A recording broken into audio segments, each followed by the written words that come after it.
Good afternoon everyone, welcome to the channel. Today I'm showing you how to reset the service in VW. So you can turn off the switch. You can see like it's giving you message service in 4,000 miles.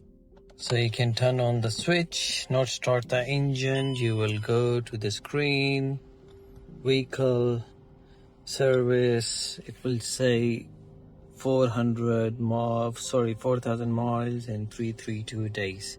So I'll show you how to reset.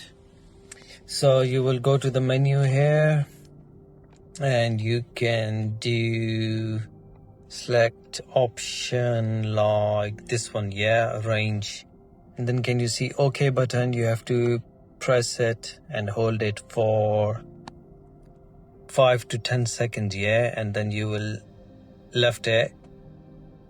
Nothing happened. Try again. So let's say 5 to 10 seconds, and then you will see a message will appear here. Yes, service. So you can choose reset inspection. So yes, service interval reset. Oil service, reset oil service. That's it. Perfect, all done, and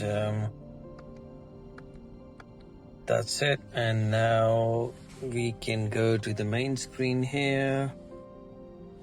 Vehicle, service, it says 9,400 miles in 365 days and inspection in 18,700 miles, 730 days. That's it.